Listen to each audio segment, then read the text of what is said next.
게임킹은 인텔, 작업킹은 AMD. 왜 나는 반대인 건데? 안녕하세요, 도레입니다. 오늘은 최근 출시된 CPU 중에서 가장 핫한 메인스트림 체급의 CPU를 비교해보려고 합니다. AMD에서 출시된 7000번대 중 가장 막내인 라이젠5 7600, 그리고 인텔에서 출시된 13세대 중에서 이 i5 라인업을 기준으로 막내 중 하나인 i5 13400을 비교해볼 건데요. i5 13400F와의 차이는 내장 그래픽 유무거든요. 내장 그래픽이 필요한 경우라면은 여기 앞에 있는 13400을, 필요가 없다면 13400F를 알아보시면 되겠고요. 7600의 경우도 좋지는 않지만 이 내장 그래픽이 탑재가 되어 있죠. 그리고 달러를 기준으로 출고가가 거의 비슷하기 때문에 굉장히 재미있는 테스트가 되지 않을까 생각을 해봅니다. 참고로 두 CPU 모두 이번 테스트를 위해서 출시하자마자 제가 구매를 했고요. 제가 구매했을 때 가격은 비슷비슷했는데 이제 조금씩 떨어지고 있더라고요. 조금만 늦게 살걸. 자, 테스트 환경에 대해 소개를 먼저 해야겠죠. CPU는 아무것도 안 건드렸습니다. 이 두 CPU 모두 바이오스에서 아무것도 안 건드린 말 그대로 생날것 이 상태로 테스트를 제가 했고요. 그리고 램은 XPG 랜서 16GB 램을 두 개를 꽂고 XMP 값을 넣어서 6.MHz CL40으로 두었습니다. 그래픽카드는 이노3D RTX 4080으로 테스트를 했고요. 메인보드도 상위 칩셋에 같은 라인업으로 맞추었습니다. 그리고 마지막으로 쿨러는 2만원 초반대에 구매할 수 있는 TDP 200W를 지원하는 딥쿨 AG400을 활용했는데요. 제가 써보니까 팔라딘 400을 잇는 차세대 가성비 쿨러라는 생각이 들더라고요. TDP 적당하고 AM5, LGA 1700 소켓 모두 지원해요. 그런데 가격이 기가 막히죠. 자, 그렇다면 게임 성능부터 알아보러 가시죠. 이거 성능 왜 이래? 뭐 이렇게 말씀하실 분들이 계실 것 같은데요. 앞으로 나오는 풀 HD 기준 모든 게임은 라이젠이 더 높게 측정이 됩니다. 흔히 병목 현상이라고 불리는 그 현상이 인텔 13400 쪽에서 굉장히 두드러지거든요. 이 점에 대해 이해를 먼저 하고 시청을 하시면 되고요. 포르자 호라이즌 5 역시 예외는 아니죠. 10프레임 이상 성능 차이가 나는데요. 다만 하위 1%가 더 높게 측정이 되는 건 의외더라고요. 어크 바랄라 역시 똑같습니다. 병목으로 인해 전력을 적게 사용하고 로드율도 떨어지고, 그렇다 보니 자연스럽게 프레임도 떨어집니다. 물론 게임을 충분히 할만한 수준이긴 하지만 옆 동네하고 차이가 꽤 심하죠. 사이버펑크 2077 역시 마찬가지입니다. 로드율이 낮아요. 참고로 이게 뭐 억지로 이렇게 만들었네 뭐 이러실 분들이 있을 것도 같은데, 뭐 영상 쭉 보다 보면은 뭐 딱히 그렇지도 않다는 걸 아실 거예요. 호라이즌 제로던 역시 마찬가지고요. 프레임 차이가 꽤 나죠. 이 역시 병목 현상 때문이라고 할 수가 있고요. 쉐어툼 역시 마찬가지죠. 다만 로드율 차이가 크지는 않더라고요. 아무래도 하이엔드 그래픽 카드와 이 i5 13400의 궁합은 바이오스나 드라이버 업데이트를 통해서 개선이 되어야 할 듯 하고요. 디비전2 역시 프레임 차이가 심했습니다. 로드율 차이, 전력 소모 차이만큼 프레임 차이가 나게 되고요. RTX 4070 Ti면 조금 달라졌을까? 좀 요 생각이 계속 들더라고요. 디아블로2 레저렉션은 100프레임 가까이 차이가 나게 됩니다. 이게 참 잘 될 것 같은데도 이래버리니까 뭐 이 자료를 써야 하는 건가 정말 고민이 되더라고요. 위쳐3 역시 다른 게임들과 마찬가지였습니다. 라이젠 5 7600 쪽이 더 높게 측정이 되고요. 당연히 그래픽카드가 로드율, 전력 더 많이 소모합니다. 마지막 게임인 배그 역시도 라이젠 5 7600의 승리였는데요. 4000번대 메인스트림 그래픽카드가 출시가 되면 그때 다시 테스트를 해야 제대로 된 풀 HD 성능이 나오지 않을까 생각을 해봅니다. 풀 HD 환경에서 이게 맞는 건가 싶어서 진짜 미친듯이 만져봤거든요. 뭐 바이오스, 드라이버, 윈도우 업데이트 전부 최신 버전으로 확인을 해보고, 엔비디아 제어판 가서 전력 최대 사용 뭐 이런 것들 다 만져보고요. 혹시 몰라서 모니터도 교체를 해보고 그런데 안됩니다. 풀 HD 환경에서만 유독 i5 13400의 성능이 저조합니다. 하이엔드 그래픽카드와 13400의 조합은 현재까지 제 세팅에서는 풀 HD 환경에서만큼은 좀 애매하다, 좀 이렇게 볼 수가 있고요. 반대로 라이젠 5 7600의 경우는 RTX 4080을 꽤나 잘 활용합니다. 그로 인해 로드율 차이, 전력 소모량에서도 차이가 나고, 이 차이는 곧 프레임 차이로 이어지게 된 거고요. 하지만 i5 13400이 출시가 된 지 얼마 안 된 CPU라서 여러 업데이트를 통해 지연이 될 것이라고 믿기에 아직까지는 이러한 현상도 있다, 요 정도로 풀 HD 게임 테스트는 정리를 해볼게요. 자, 그렇다면 4K 환경에서 게임을 해보면 결과는 어떨까요? 이 4K 환경에 와서야 제대로 된 성능 측정이 가능했는데요. 2프레임 정도 7600이 앞서 있습니다. 4K 환경이라면 프레임 차이가 크진 않습니다만 조금이라도 더 높은 성능은 AMD 쪽이더라고요. 물론 두 제품 모두 잘 나온다고 볼 수가 있고요. 포르자 호라이즌 5는 라이젠 5 7600 쪽의 성능이 눈에 띄게 높게 나왔습니다.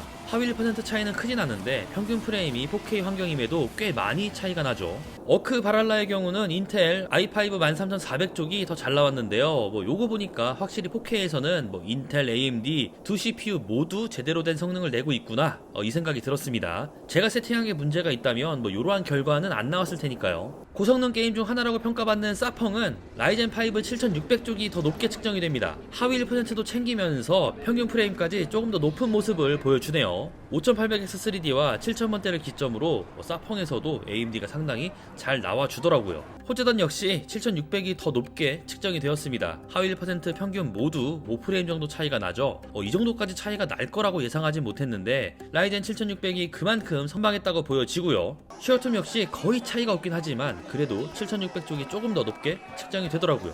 물론 블라인드 테스트를 하면은 맞출 사람 없습니다만 모니터링을 해보니 한 1에서 2프레임 정도 차이는 나더라. 이렇게 봐주시면 되겠죠.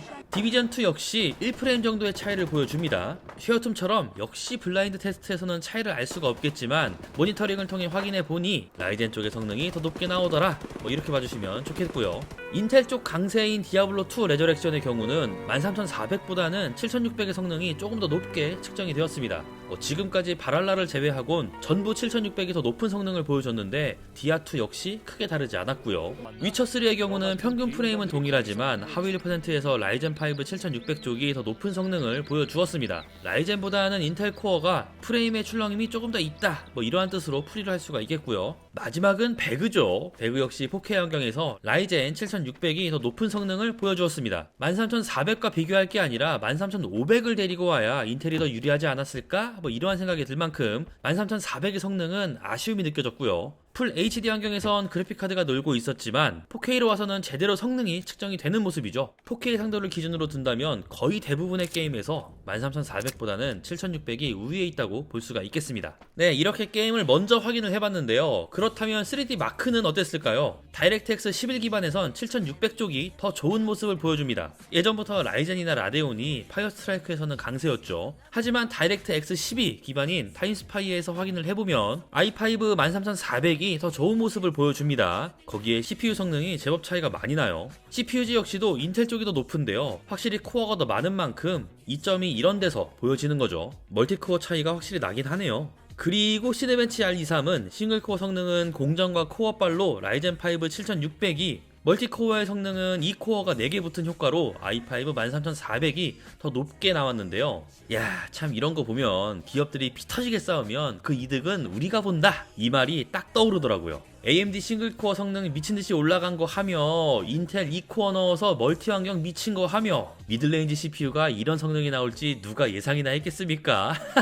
그죠? 자, 마지막으로는 인코딩 속도를 알아보았는데요. 4K 60프레임에 약 5GB의 영상을 H.264 MKV 형식으로 인코딩을 한다면 라이젠 5 7600은 8분 48초, 인텔 i5 13400은 8분 19초 이 정도가 소요가 됩니다.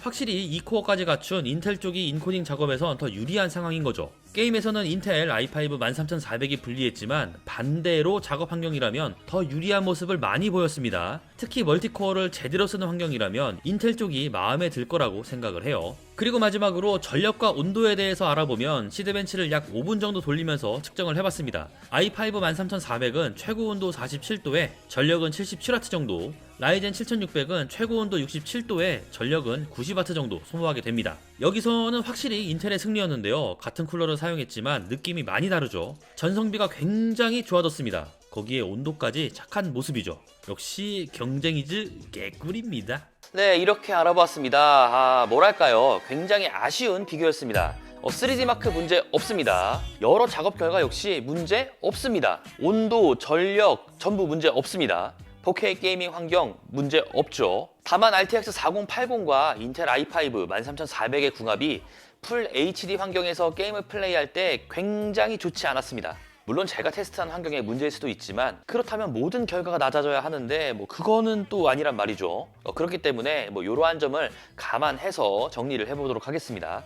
우선 인텔 소켓은 슬슬 마지막이 될 가능성이 높습니다. 2세대마다 소켓이 바뀌기도 하고요. 실제로 14세대 메테오 레이크와 15세대 에로우 레이크는 LGA 1851 소켓으로 변경할 거라고 얘기를 한 바 있습니다. 물론 아닐 가능성도 있기 때문에 뭐 확답을 할 수는 없지만 인텔의 로드맵대로 진행이 된다면 13세대 시스템에서 14세대 CPU 활용은 불가능한 거죠. 반대로 여기 앞에 있는 AM5 소켓은 이제 막 시작했습니다. 최소 25년까지 지원을 한다고 공식적으로 이야기한 바 있고 AM4 소켓은 2017년도부터 나와서 지금까지도 멀쩡한 걸 보면은 AM5의 경우는 2025년보다 훨씬 더 오래 지속이 될 가능성이 있다. 좀 요렇게 좀 생각을 해볼 수가 있겠습니다. 그러니까 인텔 13세대의 경우는 저렴한 가격의 메인보드를 통해서 가성비 있게 맞출 수 있지만 업그레이드 가능성이 거의 끝났다고 볼 수가 있고요. AMD 7000번대는 아직까지 A620 보드도 없고 B650 보드도 비싸지만 이제 한번 세팅을 해 놓으면은 몇 년간 업그레이드의 가능성은 활짝 열려 있습니다. 그래서 현재 가성비를 생각을 한다면 인텔, 미래의 업그레이드를 생각하면 AMD 이렇게 정리가 되지 않을까 생각을 합니다.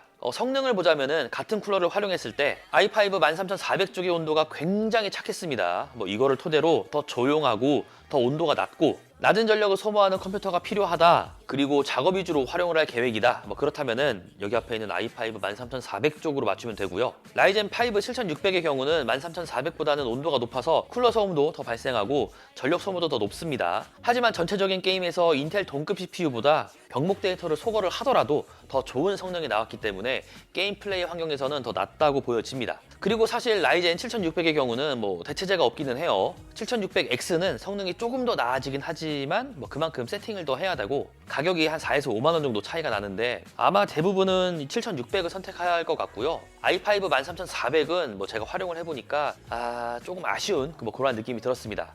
게임 플레이뿐만 아니라 작업 환경에서도 압도적으로 이겼다 그러한 느낌은 아니라서 저라면은 제 기준에서는요 이 코어 4개가 더 추가가 된 i5 13500 쪽이 가격을 조금 더 주더라도 훨씬 나은 선택이 아닐까 그런 생각을 해봅니다.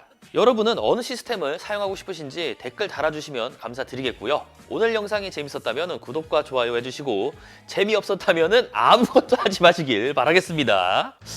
싫어요 누르지 마요. 그거 구독 한 번 더 누르지 마요. 그럼 취소잖아. 자, 그럼 오늘의 영상은 여기서